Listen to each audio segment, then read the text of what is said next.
Okay, so you make a game about these eldritch horrors that are like absolutely beyond human comprehension. Like, we as a human race, our brains cannot understand any of this. And how do you score it exactly? With choir, with human voices. Alright. So today we're going to take a look at this amazing soundtrack of Bloodborne, showcase its nuances and how it accompanies you throughout your playthrough. And by the end of the video, we will uncover why the decision of the choir dominating the soundtrack was actually a very clever decision, and how it plays into the themes of the game. So let's get into it. Let's start at the beginning. Bloodborne's soundtrack doesn't immediately throw some giant choir at your face. For much of the early game, the music is actually very restrained. It's dark, it's raining, everybody wants to kill you, and the healthcare system is, well, questionable. The music creates this atmosphere of decay and unease. So you're minding your business, you're killing your first foes, you're getting used to the mechanics of the game. And then you meet the cleric beast. The encounter is immediately iconic.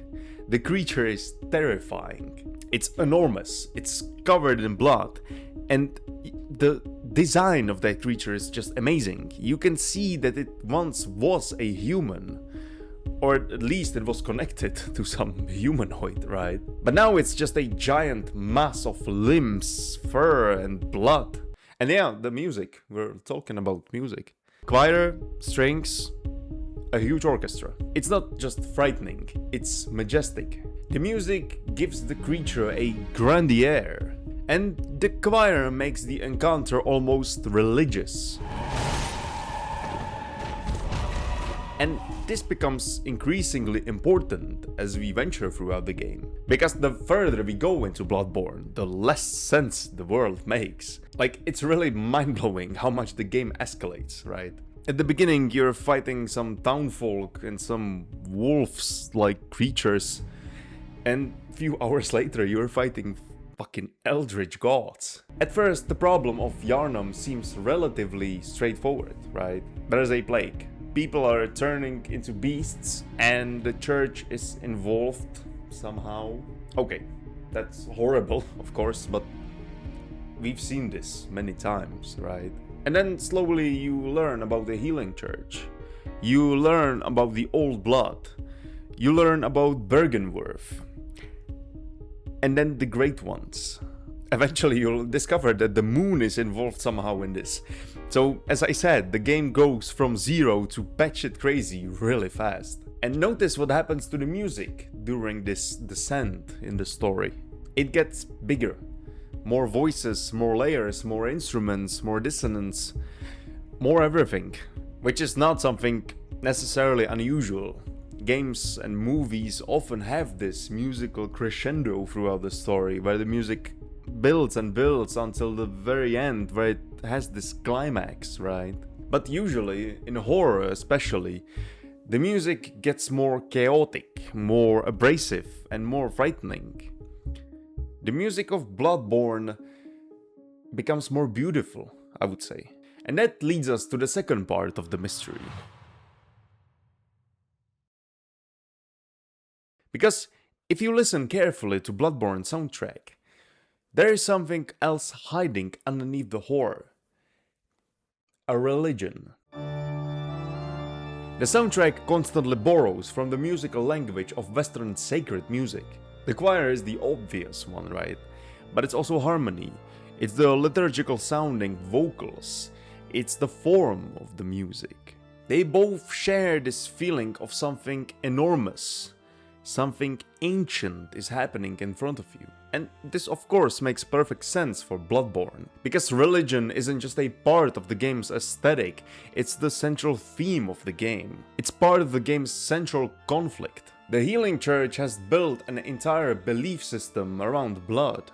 The people of Yharnam aren't simply taking medicine, they are participating in rituals. They are looking for transcendence. And eventually we discovered that the search for transcendence is directly connected to the Great Ones. So the music starts using the language of the sacred to describe something that is, well, not exactly what you would expect on a Sunday morning. The important thing is that Bloodborne doesn't necessarily treat the Great Ones as just simple monsters. They are not just big enemies at the end of a dungeon. They are closer to forces of existence. They are operating on a level that humans can't understand. And this is where the choir becomes incredibly useful, because the choir already has a meaning built into it. For centuries, humans used collective voices to represent the sacred, to represent God, for example. Because God created us all, so we, combining our voices, do represent the one above us. One person singing sounds like a person, right? But an enormous choir can sound larger than any individual. It can sound like humanity itself. And when you put that sound against something so incomprehensible, the music creates this fascinating contradiction. Human voices describing something that isn't human. And Bloodborne keeps returning to that contradiction. But before we get there is another thing that the music is doing. Because the choir isn't simply making the monster more terrifying. It's usually making it more human. This is where we get to my favorite boss of the game, and I suppose that many people does have it the same. I'm of course talking about Ludwig. Ah, you were at my side all along. When you first encounter him, he's not presented as some kind of tragic hero. He's a gigantic, grotesque beast. That's what he is. He's violent, he's barely recognizable as a human, and the first phrase of the fight reflects that. The music is aggressive, chaotic, almost overwhelming.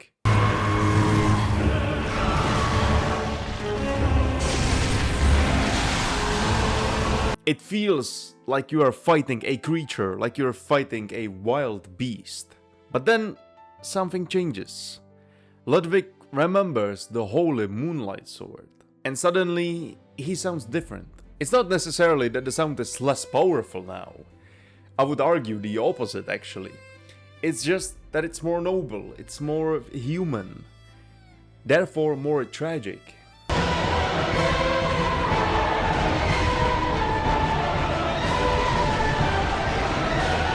And this is one of my favorite moments of the music, actually changing a meaning of a character or a different view of the character. Nothing changed, at least visually, about the guy, right? He's still a creature, he's still a monster. But the music tells us to see him differently. Because at the end of the day, most of Bloodborne's monsters were once humans, who have their own different tragic stories, and most of them have crossed some boundaries. The cleric beast was connected to the church. Gascoigne was a hunter. Ludwig was a hunter as well. Vicar Amelia was a member of the healing church. Lady Maria was a hunter. They aren't random monsters, they are people who have become something else. And the soundtrack constantly reminds us of their humanity beneath the horror of their visual, which again makes the choir more interesting. Human voices representing something that was once a human, but now has become something incomprehensible. So now we can finally start asking the bigger question. Why? Why does Bloodborne represent something so out of this world with the most recognizable instrument that we have as humans, our voices?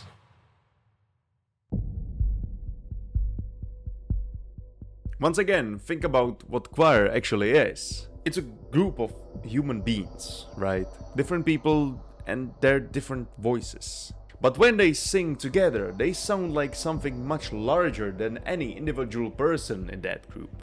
And that idea has an incredibly long relationship with the sacred. In music, a human voice can represent something beyond humanity. Human voices singing to a god, human voices singing about God, human voices trying to communicate with God.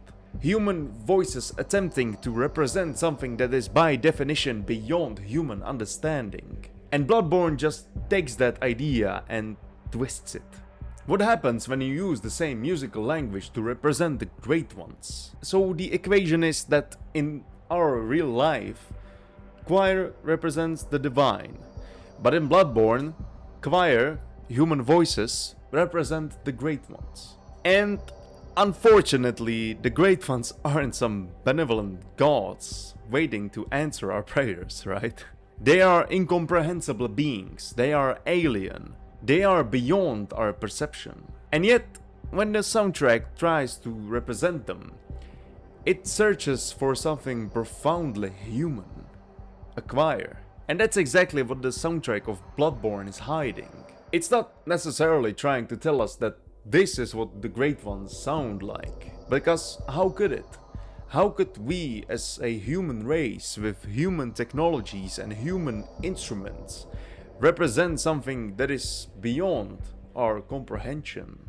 Instead, the music tells us that this is how humans respond to something like this, something that they don't understand. And it's a very different idea, right? The choir isn't necessarily the voice of the great ones. It's our voice. It's the voice of people standing in front of something that they cannot comprehend but desperately try to give a meaning to. Trying to make it sacred, trying to make it beautiful, trying to make it understandable. And suddenly, the soundtrack clicks. It starts to make a whole lot of sense now. Think about the way the soundtrack handles some of the game's later bosses. Take the one Reborn, for example. It's disgusting, right? The creature itself is this enormous pile of bodies and flesh. And the music is gigantic.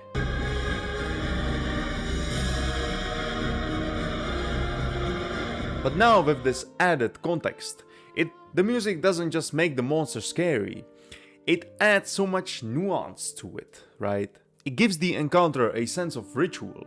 The people of Yahar'gul have been conducting rituals to summon something beyond themselves. And the result is this grotesque parody of transcendence. They are trying to reach the divine while creating something monstrous. And the music treats the event with the grandeur of a sacred ceremony. And that's the joke, right? That's the very twisted, very Bloodborne-like joke of the music. Congratulations, you have achieved enlightenment. Now you are mixed with the body of a horse and 1,000 corpses and many eyes and teeth and... yeah. Now let's look at another boss, Mergo's Wet Nurse. The music is almost dreamlike. The choir is distant this time. The harmonies are strange, and the whole encounter feels less like fighting a creature, and more like entering some kind of nightmare ritual. And that's because by this point the game has already completely abandoned any idea of us understanding any of this, understanding any of what's happening. Now we're dealing with Great One's infant. It's a nightmare, right? A world that is collapsing into something beyond ordinary reality. And what does the soundtrack give us this time? Human voices. Again, the human voice that is featured in the soundtrack acts as a bridge between us as players, us as humans, and the things happening in the games, the things that are beyond explanation. And this is where I think the Bloodborne soundtrack connects to the game's biggest ideas. Insight.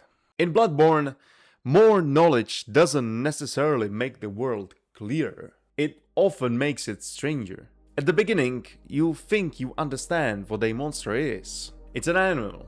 It's a beast. After a while, you realize that it was once a human, actually. And then you discover the Great Ones. And suddenly, the entire structure you've been using to understand the world starts collapsing. The things you once thought were monsters are victims.